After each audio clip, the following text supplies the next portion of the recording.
নবীজিকে বিভিন্ন সময় বিভিন্ন সাহাবায়ে কেরাম বিভিন্ন প্রয়োজনে খাটাতেন, দোয়া করতে বলতেন।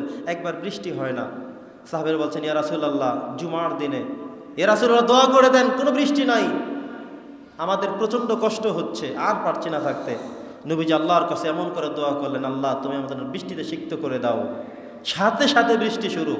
নামাজ পড়ে যে বাড়িতে যাবেন, সবাই ভিজে, বৃষ্টির মধ্যে ভিজে বাড়িতে গেছেন। এক সপ্তাহ লাগাতারে বৃষ্টি চলছে, থামাথামি নেই কোনো। পরের সপ্তাহে এসে বলছে, ইয়া রাসূলুল্লাহ আজকে দোয়া করে যেন বৃষ্টি থেমে যায়। নবীজি আবার বলেন, ইয়া আল্লাহ, বৃষ্টির যতটুকু প্রয়োজন ছিল আমাদের হয়ে গেছে, এবার তুমি তোমার রহমতের আলোকে বৃষ্টি বন্ধ করে দাও। সাথে সাথে বৃষ্টি বন্ধ হয়ে গেল। সুবহানাল্লাহ। এটা কেন হয়েছে? বরকত। সবাই বলেন, এটা কেন হয়েছে? বরকতের জন্য। হযরতে আবু হুরায়রা রাদিয়াল্লাহু তাআলা আনহুর জীবন থেকে ছোট্ট একটু ঘটনা। আবু হুরায়রা রাদিয়াল্লাহু তাআলা আনহুকে তার মা উম্মে জামিল তিনি নবীজির কাছে নিয়ে এসেছেন। এনে বললেন, ইয়া রাসূলুল্লাহ, ইয়া হাবিবাল্লাহ, আপনার কাছে প্রত্যেকটি মানুষই তো কিছু না কিছু নিয়ে এসেছে, কিন্তু আমি এমন এক হতভাগা মহিলা, এমন এক দরিদ্র মহিলা, এমন এক অসহায় মহিলা, আমি আপনার জন্য কিছুই আনতে পারলাম না। তো আমার মনে দুঃখ না রেখে আমার যে কোলে সন্তানটা আছে, 2 বছরের সন্তানকে কোলে নিয়ে এসেছি, এই সন্তানটাকে আমি আপনার জন্য দিয়ে যেতে চাই। ও আপনার একজন ছোট্ট খাদেম হবে। খোয়াই দিমুকা ইয়া রাসূলুল্লাহ, আপনার ছোট্ট খাদেম হিসেবে আমি আপনার সমীপে অর্পণ করতে চাই। নবীজি সে আপনার জুতা ঠিক করে দিবে, আপনার ফিকদানে নিয়ে সাথে সাথে হাঁটবে, মাঝে মধ্যে আপনার প্রয়োজনে পানি এনে দেবে, সে সব করবে। একজন ছোট্ট খাদেম হিসেবে আপনার সাথে থাকুক, আপনি রেখে দেন।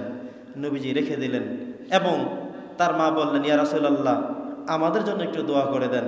নবীজি হাত তুলে আনাস রাদিয়াল্লাহু জন্য দোয়া করলেন, আল্লাহুম্মা বারিক, আনাসের জন্য দোয়া করতেছেন, ফি মালিহি ওয়া বারিক ফি ওয়ালাদিহি, আল্লাহ তুমি তার সম্পত্তির মধ্যে বরকত দিয়ে দাও, সন্তানের মধ্যেও বরকত দিয়ে দাও।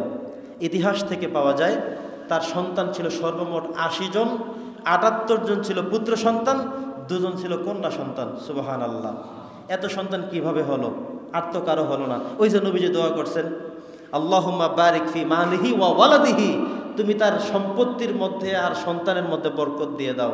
শুধু সন্তানের দোয়া করলে বিপদ হতো, এত সন্তান খাওয়াতেন কিভাবে? সাথে দোয়া করলেন তার সম্পত্তির মধ্যেও দাও। অন্যান্য মানুষের খেজুর গাছে বছরে মাত্র একবার খেজুর হতো, আর উনি পেতেন একাধিকবার। এই খেজুর পেরে শেষ করে আবার নতুন করে খেজুর ধরত। আমাদের গ্রামে এমন হলে আমরা কি বলি, যে 12 মায়া ফল বলি না? দেখবেন কাঁঠালের তো সিজন এখন, আমের খন্দ এখন, কিন্তু এরপরে দেখবেন 2-3 মাস পরে আবারও আম গাছে ফুল করে কোনো কোনো জায়গায় আম ধরে ফেলছে, কাঁঠাল ধরে ফেলছে। আপনি তখন কি বলবেন? 12 মায়া ফল বলি না আমরা? কিন্তু মূল কথা হলো এটা আল্লাহর একটা বরকত, আল্লাহর পক্ষ থেকে বরকত। আপনাকে বছরে 2 বার দিচ্ছেন, 3 বার দিচ্ছেন, আল্লাহ রহমত হিসেবে, বরকত হিসেবে আপনাকে দিচ্ছেন।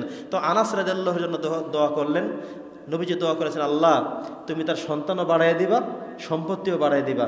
এমন সম্পদ দিল ওই সন্তানরা খেয়েও শেষ করতে পারে নাই, এমনভাবে দিয়েছেন। সুবহানাল্লাহ।